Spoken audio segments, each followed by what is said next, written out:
Ganap na 3:00 ng madaling araw, December 25, nang mag-umpisang gumayak ang inyong lingkod kasama ang aking buong sambahayan. Napagkasunduan kasi namin na pumunta sa Zambales para bisitahin ang mga kamag-anak ng aking may bahay. Pasado 7:30 ng umaga nang kami ay nakarating. Tapos ang ilang minutong pagpapahinga at agahan, ay nagyaya namang pumunta sa dagat ang aking anak. Sakay ng tricycle ng aking bayaw, ay binaybay namin ang mahabang kalsada papunta sa Barangay Danak Bunga, na kung saan matatagpuan ang maraming beach resorts. Pagdating doon ay naabutan namin ang maraming pamilya na nagkakasiyahan, kabilang narito ang ilang katutubo na galing sa kabundukan.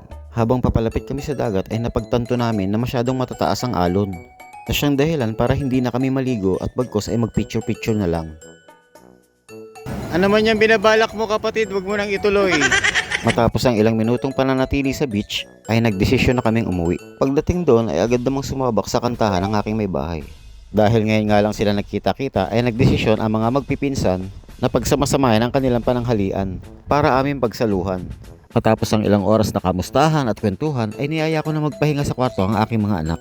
At dito nga pala ay napag-isipan kong kulitin ang aking bunso. Ginagawa mo! Pasado 5:00 ng hapon nang magpaalam na kami sa aming mga kamag-anak. Pero bago yon ay nagpicture-picture muna kami para magkaroon ng alaala sa kanila sa taong 2024. Salamat po sa Diyos at nagkita-kita tayong muli.